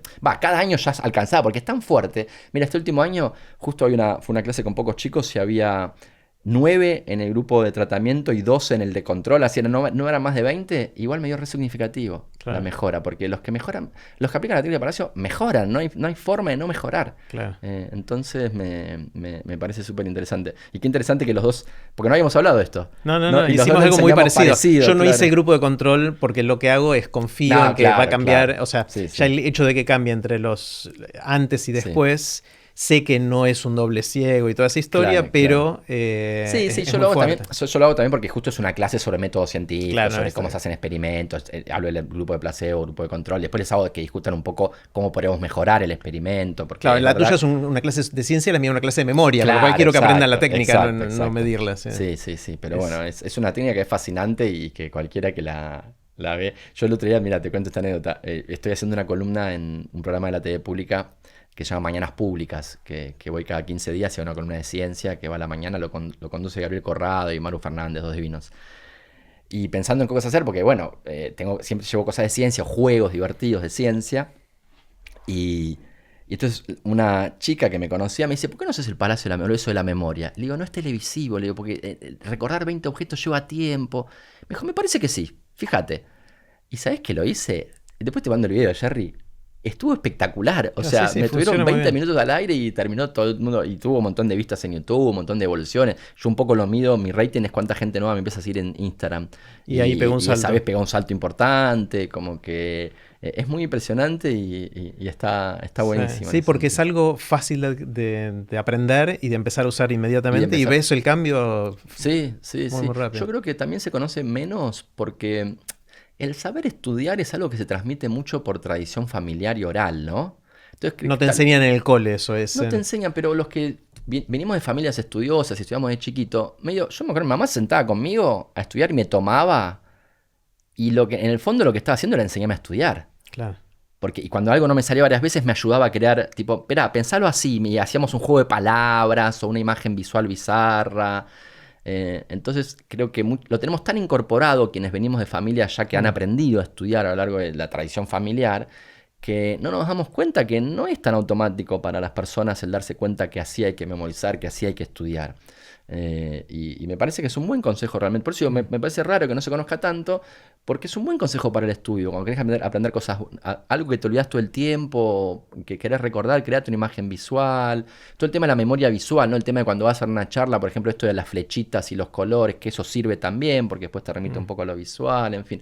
Hay varios consejos sobre cómo estudiar mejor que creo que quienes venimos de familias que han sido más estudiosas muchas veces no percibimos que no los tenemos todos tan incorporados y Claro. está bueno transmitirlo. Quizás pensando en la equidad educativa que nos Sí, preocupa a ambos, es una de las sí, cosas que eso entonces no debería exacto, depender de la del hogar, debería depender de la escuela y que lo reciban exacto. todos los chicos. Sí, sí, yo pienso que eso es una de las cosas que tendría que mudar bastante, tendría que cambiar, entre muchas otras, ¿no? Viste que hoy en día la escuela esto de tener 35, yo tengo un hermano profesor de escuela primaria, tiene 35 alumnos a la mañana, 35 a la tarde, me parece que eso... en fin, hay muchas cosas que cambiar. Esa es una, ¿no? 35, como si todos los 35 a la misma edad fueran a avanzar a la misma velocidad. Eso no va a pasar. Aparte de él, una persona con 35 no Con puedes hacer nada 35 con cada uno. O estudiantes, sea. pibitos de 7, 8 años con una energía inagotable cada uno. A mí me cansa de pensarlo, nada Claro, más. sí, sí, sí, sí.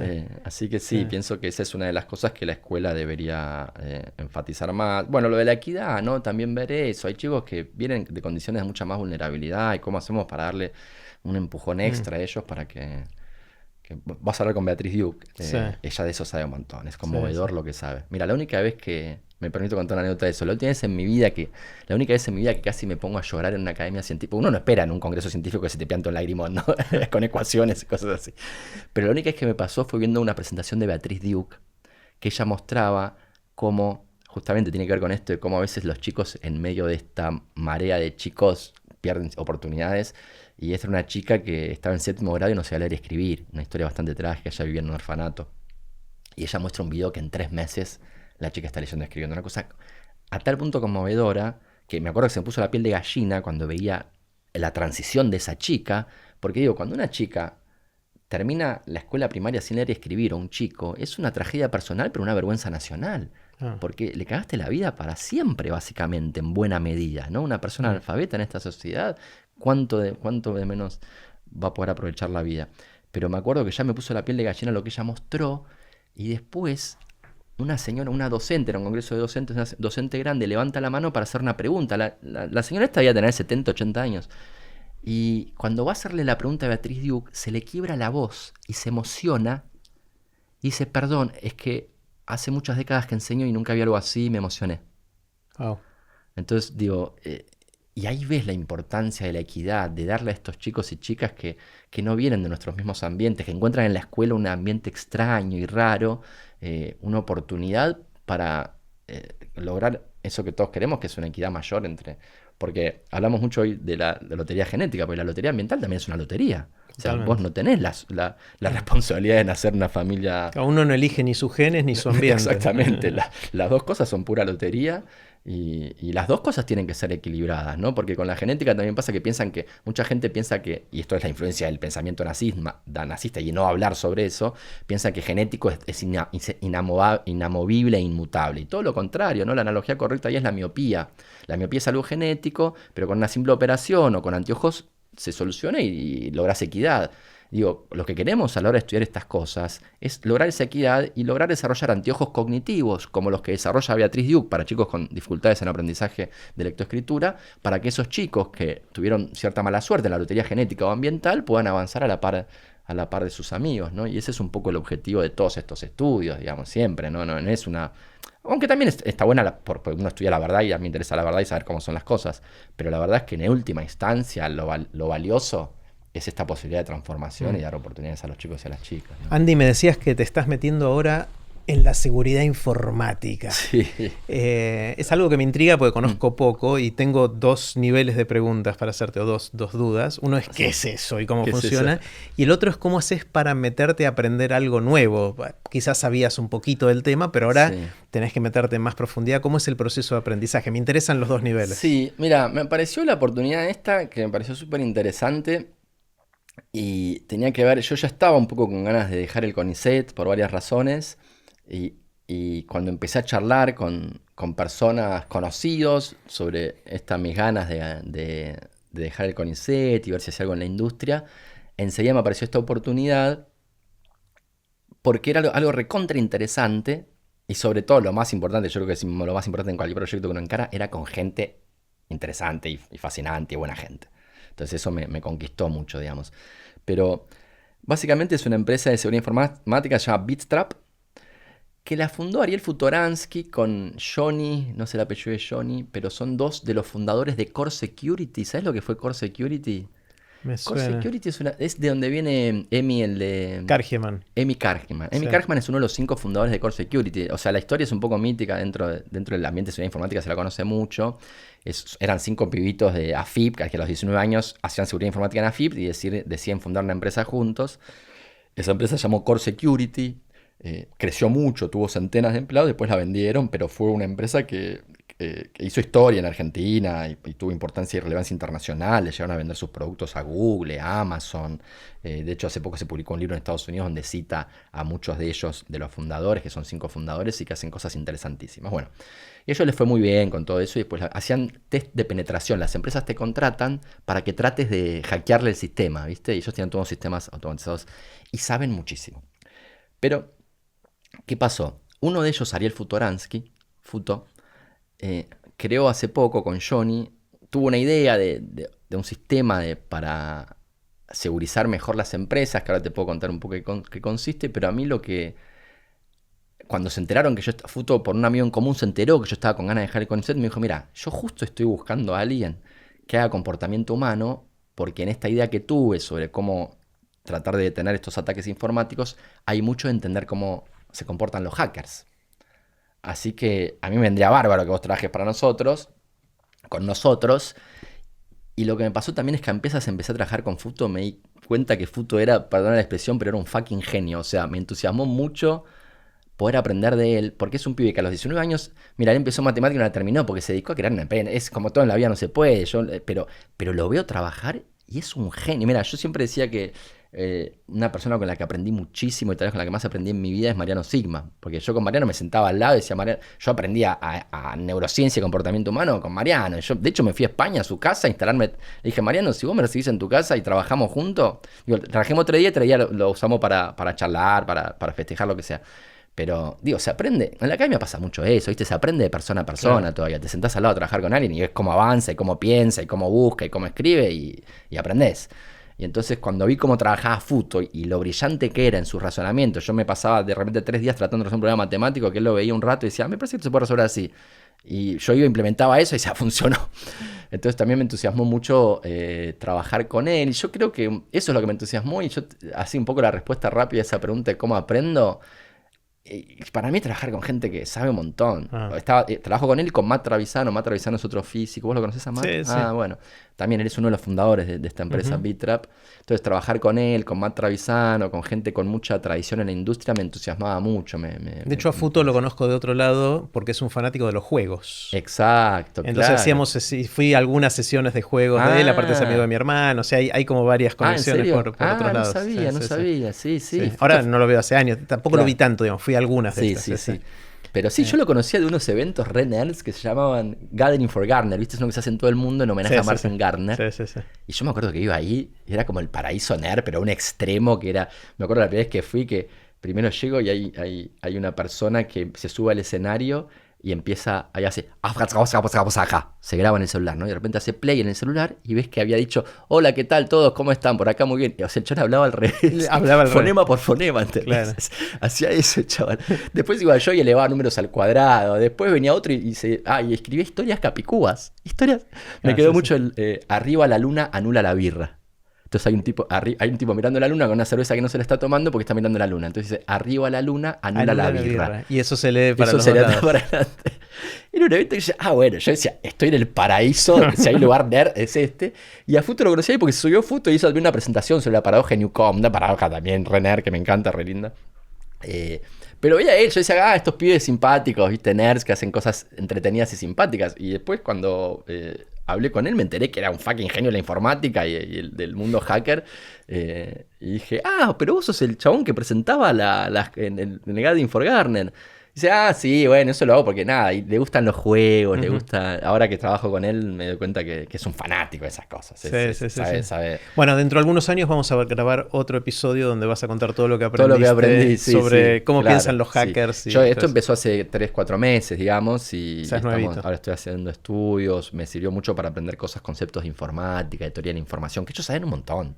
Entonces a mí me entusiasmó sobre todo eso. Y dice, porque yo estaba un poco resignado a hacer algo en la industria, aunque no me entusiasmara tanto. Porque la industria paga 3 veces lo que paga, básicamente, y no quiero que parezca una crítica al CONICET, porque se puede hacer un montón de críticas al CONICET o no. Pero digo, en todos los países del mundo, la industria, si te va bien, vas a ganar mejor que en la investigación. Y en un momento yo estaba un poco decidido a decir, bueno, me voy a la industria, a ganar un poco mejor... y poder dedicarme más tiempo entonces a la comunicación pública de la ciencia que me encanta. Y bueno, y tuve la suerte de que no tuve que ir a hacer algo que me parece súper entusiasmante y sobre todo, y creo que es lo más importante, esto de estar aprendiendo cosas nuevas, cosas y rodeado de gente que admirás. Y rodeado de gente que me parece que sabe un montón y la cual yo puedo aprender, digamos. Porque a mí lo que me pasó un poco es que yo me fui al Gato y la Caja, yo estaba hasta ahora en el Gato y la Caja. Pasé un poco por el Neco también, pero el Gato y la Caja me parece fantástico, pero yo era el de mayor seniority ahí. Claro. Y yo sentía que necesitaba ya a esta altura estar con gente de la cual yo también pudiera absorber más, más allá de montar un grupo y tener una manija que está buenísima. Y lo bueno de ser el de mayor seniority es que estás rodeado de gente joven, muy manija y copada, inteligente, que quiere hacer cosas. Pero a su vez me faltaba un poco una interlocución. Un mentor o algo. Claro, alguien que, o por lo menos que hable un poco más de igual a igual, porque eran todos mucho más. Yo era de lejos el más, tenía 10 años más que, eran todos. Yo tenía 40, ellos tenían 30, todos, los que tenían 30, algunos de 20. Claro. Entonces yo sentí un poco eso y me entusiasmó mucho esto de ir a trabajar en BitTrap para aprender con ellos, cosas de hackers, de comportamientos y mucho de teoría de la información. Y ahora estamos muy entusiasmados, yo estoy muy entusiasmado también con algo que se llama optimización dinámica de experimentos, porque todos los experimentos se hacen hoy en día. Vos querés estudiar retención de memoria, cómo va cayendo la memoria con el tiempo, medio que se hacen diciendo, bueno, vamos a medir, le mostramos la información a alguien y medimos 8 segundos después, 10 segundos después, 1 minuto después y 2 minutos después, y 10 minutos después. Y en realidad... Eso es para memoria a corto plazo. Para memoria de trabajo. Claro, memoria de trabajo. Bueno, y vos decís, pero ¿por qué en esos tiempos, si no a los 7, 3, ¿entendés? Como que... Y en realidad cuando haces la matemática y podés conceptualizar mejor qué información no tenés y qué información querés ganar, ves que hay formas óptimas para ganar mucha más información con menos medidas. Está bueno. Entonces es súper interesante y todo eso lo estoy aprendiendo con ellos porque ellos saben mucho de todo esto, así que me parece re interesante. Andy, de lo que está pasando en el mundo, a ver, mirando ahora perspectiva así grande, ¿no? ¿Cuáles son las cosas que te interesan, que te llaman la atención, que te asombran? ¿Qué es lo que...? Porque obviamente tenemos un mundo que cada vez más complejo y pasan más cosas. Bueno, un poco tiene que ver con mi último libro, que es a mí lo que me fascina mucho, me fascina tal vez en el mal sentido, pero me asombra y tal vez me preocupa, es el crecimiento. Mira, yo viví 20 años en Brasil, como te comenté, y cuando yo vivía en Brasil, había un tipo que era el hazme reír de todos, un impresentable que se llamaba Bolsonaro. Y que decía cosas horrorosas de todo tipo. Desde todo ya era conocido. Sí, pero era un payaso. Eso era lo loco. Era un payaso que votaba el 3% de la población y que con eso lograba ser diputado. Él fue diputado muchos años.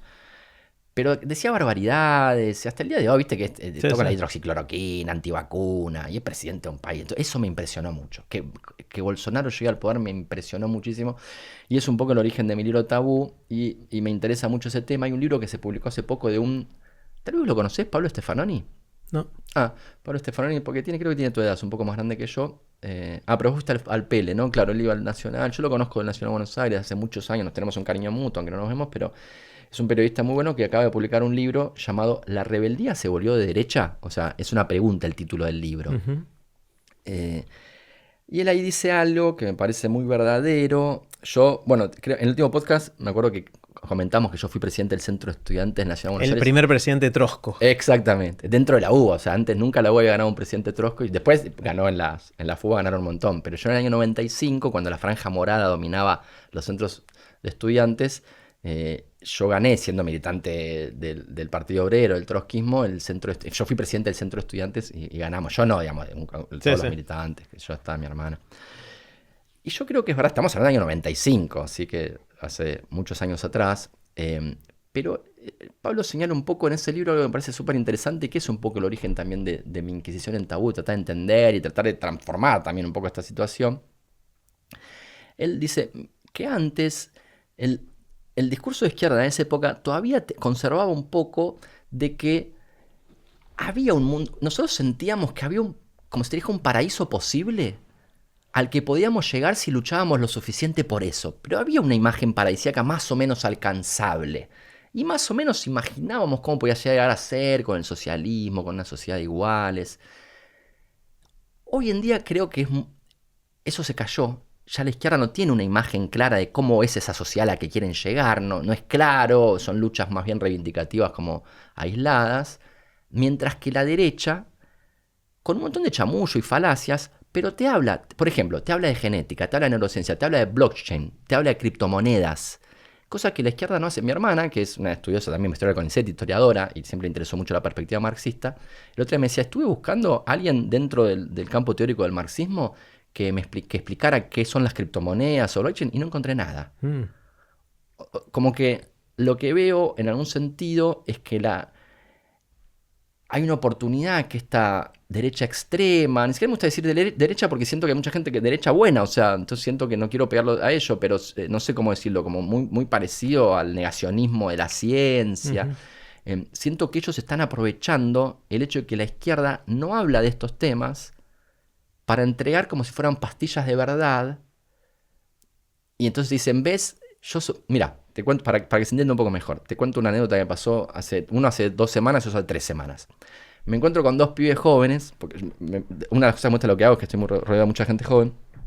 Estoy hablando de pibes de 26, 27 años los dos, que en su adolescencia, y inclusive en su vida universitaria, habían militado uno en el trotskismo y otro en el chavismo, y los dos ahora defendían a Milei.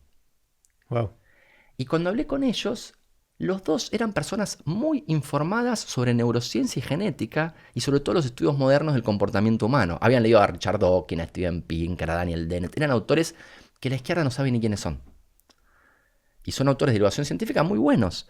Yo siempre también me acuerdo cuando yo era chico, Richard Dawkins, El gen egoísta, era visto como el libro que era utilizado por el nazismo para justificar su opresión. Y cuando leí El gen egoísta y me pareció un libro fascinante, increíblemente hermoso y bien escrito, sentí una frustración. Pero bueno, mi frustración no fue decir, entonces estos me mintieron, y entonces quien habla de este libro es bueno, y entonces que pienso un poco lo que está haciendo esta derecha radical, negacionista, digamos, que a estos pibes los seducen un poco porque leen sobre esos temas y después los utilizan falaciosamente para mostrar que ellos sí te dicen la verdad, mientras que la izquierda la niega. Y mi libro tabú un poco es hablar, che, mirá, hay cosas que no puede ser que nos parezca. Si yo digo que la facilidad para la matemática también tiene un componente genético, esto es una hipótesis que puede ser falseada, no es una verdad moral que deba ser rechazada. Y hablar de eso nos va a ayudar a los pibes o a las pibas que tuvieron mala suerte en las loterías genética o ambiental, como decíamos, a que tengan una equidad mayor con los demás. Y entonces yo, como que eso, si se quiere, es lo que últimamente me interesa mucho charlar y pensar, la relación entre los descubrimientos en neurociencia y en genética y la moral, cómo establecemos los principios morales, porque también pasa eso, muchos niegan el conocimiento de genética del comportamiento porque piensan que nuestra moral debe estar basada en el hecho de que somos todos iguales. Y no somos todos, de hecho el principio de igualdad no dice que seamos todos iguales, sino que a pesar de que somos diferentes, nuestros intereses deben ser considerados por igual. Entonces ese tipo de confusiones sobre la relación entre ciencia, genética, neurociencia y moral es lo que hoy en día me interesa mucho, sobre todo a la luz de lo que está pasando de este crecimiento del negacionismo científico por la derecha, pero históricamente un negacionismo científico de la izquierda que hoy en día no se puede tirar abajo de la alfombra porque la ciencia está avanzando. Entonces, por más que vos no te guste hablar de genética, hay una revolución en proceso. Claro. Y te conviene hablar de genética porque si no van a hablar los que son tus enemigos y van a hablar cosas que son recontra interesantes. Mira, justo como anécdota final para terminar esta respuesta un poco larga, pero hace poco, quiero contarla con cuidado, no quiero mencionar muchos nombres, pero básicamente le dije a alguien del gobierno importante por qué no hablábamos en educación de genética y neurociencia, que era un tema fascinante, que a los chicos les encanta. Me dijo, pero esos son temas que habla el PRO. ¿Entendés? Es como que hay una confusión. Politizaron la ciencia de alguna manera. Sí, aparte como Manes es el neurocientífico más famoso de Argentina, muchos dicen, neurociencia Manes, neurociencia mala. ¿Entendés? Y lo he visto mucho eso. Y yo digo, che, independientemente de Manes, qué sé yo, pueden tener opiniones que yo apoyo más o menos políticamente, pero la neurociencia no es Manes. No. Hablando de la miopía que decías antes. Hablando de la miopía, exacto, sí. Por eso. Y bueno, todas estas conversaciones sobre relación ciencia, moral, genética, neurociencia es lo que en los últimos años me ha fascinado. Bueno, una de las cosas que habíamos hablado hace 4 años, habíamos empezado a esbozar, es esta discusión respecto a si una vez que reconoces que está la lotería genética, la lotería del ambiente en el cual creces, claro, si la gente es responsable por lo que hace o no. ¿No? Hablamos del perdón también en ese momento. Sí. Y obviamente, si uno va al extremo de decir uno no es responsable de su genética ni del ambiente en el que creció, entonces es responsable de los delitos que va a cometer después, dado la personalidad que desarrolló. O no, es un tema espinoso. Es un tema espinoso, está buenísimo. También últimamente volví un poco a ese tema, que es el tema del libre albedrío, que en algún momento en mi primer libro lo discutí un poco, después lo dejé un poco de lado y ahora volví un poco a eso. Pero sí, a mí me parece que lo fundamental es distinguir responsabilidad de libre albedrío también. ¿Libre de qué? Porque no es libre de las leyes de la física, claro, ¿no? Pero me parece que viste que en esto del debate sobre el libre albedrío y las leyes de la física hay como 2 campos, que están los compatibilistas y los incompatibilistas, ¿no? Los incompatibilistas dicen que el libre albedrío no es compatible con las leyes de la física, ¿no? Por eso compatibilidad e incompatibilidad, porque un poco el razonamiento es, nuestro estado mental y nuestras decisiones y nuestro comportamiento depende del estado de nuestro cerebro, y el estado de nuestro cerebro depende de las leyes de la física. Entonces, donde por estado significa exactamente la configuración de cada átomo, cada molécula, cada neurona, todo eso. Todo, sí, una descripción que puede ser o la posición o velocidad de cada partícula del cerebro o el estado cuántico del cerebro, lo que quieras, pero una descripción física del cerebro. Y en algo en lo que todos están de acuerdo, compatibilistas e incompatibilistas están de acuerdo, es que sí, el comportamiento del cerebro depende de las leyes de la física y su estado anterior. Digamos, el estado y cómo evoluciona y del estímulo que tenga. Y el estímulo que tenga, claro, pero que en principio es reducible a leyes de la física. En eso están todos de acuerdo, pero los incompatibilistas dicen, dado que esto es así, entonces el libre albedrío es incompatible con las leyes de la física. Y es una ilusión. Y los compatibilistas, yo soy un poco más compatibilista, aunque voy cambiando también, dicen que no, que es compatible, que tenemos que entender bien a qué nos referimos con libre albedrío, pero que es compatible. Y yo pienso que sobre todo es compatible en el único sentido en que es importante, que es en el sentido de la responsabilidad moral. O sea, tenemos responsabilidad sobre nuestros actos. Y me gusta en este debate definir el libre albedrío como aquellos comportamientos que fueron frutos de un pensamiento previo a la acción. ¿no? Si vos tenés un pensamiento previo a esa acción y como fruto de ese pensamiento llevas adelante una acción, entonces puedo definir que esa acción fue una acción libre, producto de tu libre albedrío. En ese sentido, aunque bueno, es verdad que hay muchos debates, hay diferentes visiones, pero creo que lo que todos estamos de acuerdo es que existen las responsabilidades morales. Eso nadie niega, más allá de la naturaleza última de nuestras decisiones, que tenemos que ser responsables por nuestros actos, responsables en el sentido incluso de poder crear normas sociales que nos lleven a que esas decisiones malas sean menos tomadas. O sea, tal vez hay un debate de por qué llevas a una persona a la cárcel, ¿no? Si la llevas como castigo o para... O sea, O para señalizar a otros que no hagan eso. Exacto, exacto. Hay varios dilemas morales ahí muy interesantes. Pero bueno, ¿qué pasaría? Bueno, y hay unos que pasaron de verdad, ¿viste? Hubo un caso de un tipo que empezó a tener, a notar... No, este tipo empezó a tener comportamientos inapropiados a los 60 años con chicas alrededor y le hicieron un escáner cerebral tenía un tumor en la corteza prefrontal y se lo sacaron y dejó de tener ese comportamiento inapropiado. Entonces son casos como que te muestran un poco ese fino límite entre la libertad o no y cómo juzgás con eso. ¿Qué harías si hay una pastilla que te hace... Vos tenés una persona que tiene un comportamiento inapropiado y le das una pastilla que tenés seguridad por su acción farmacológica que le va a dejar de tener, va a hacer que deje de tener ese comportamiento inapropiado? Entonces ahora que se tomó la pastilla, ¿tenemos que juzgarlo por los actos previos a que se tome la pastilla? ¿No? Hay un montón de dilemas ahí que son súper Y interesantes. después de tomarse la pastilla sigue siendo él. Sí, exacto. Bueno, el problema de la identidad, que es otro problema. Bueno, y cuando le sacaste el tumor al otro es lo mismo. Es lo mismo, exactamente. Y cómo juzgamos, qué leyes establecemos. Y la verdad que, bueno, es interesante todo eso. Y tiene que ver, la verdad es que la mayor parte de las personas, no sé si la mayor parte, a veces estoy exagerando y acá estoy metiendo en un terreno un poco espinoso, pero muchas de las personas muy violentas o comportamiento muy antisocial en su vida adulta sufrieron maltrato infantil, muchas de ellas. Es un debate súper complicado en ese sentido. A mí me parece súper interesante. Me parece que a veces también el debate del libre albedrío lo llevamos adelante a veces porque nos gusta simplemente charlar filosóficamente, pero que en la práctica estamos todos de acuerdo con lo que hay que hacer. Más allá de si somos compatibilistas o incompatibilistas. Claro. Cuando vamos a ver, bueno, está bien, esa es tu filosofía, pero ¿qué hay que hacer en la práctica? ¿Qué leyes tenemos que establecer para que las sociedades sean mejores? En eso creo que estamos de acuerdo. Tenemos que suponer que la gente tiene algún tipo de decisión propia y que es responsable por eso. Sí, definimos decisión propia como aquellas acciones que son fruto de un pensamiento consciente y anterior a la acción. Digamos, eso me parece que es una buena definición y que en base a eso podemos definir entonces que una persona es responsable de sus actos. Bueno, ahora yo me voy a ser responsable por decir, quiero hablar 20 horas más, pero en algún momento quiero cerrar para dejarme las ganas de tener otra conversación pronto. Siempre me encanta charlar, Andy. Aprendo un montón y soy un agradecido. Volviendo al principio de todo. Lo mismo. Para mí eso aprendí a tomarme estas conversaciones con toda la gratitud que merecen, que la vida es corta y hay que disfrutarla. Espectacular.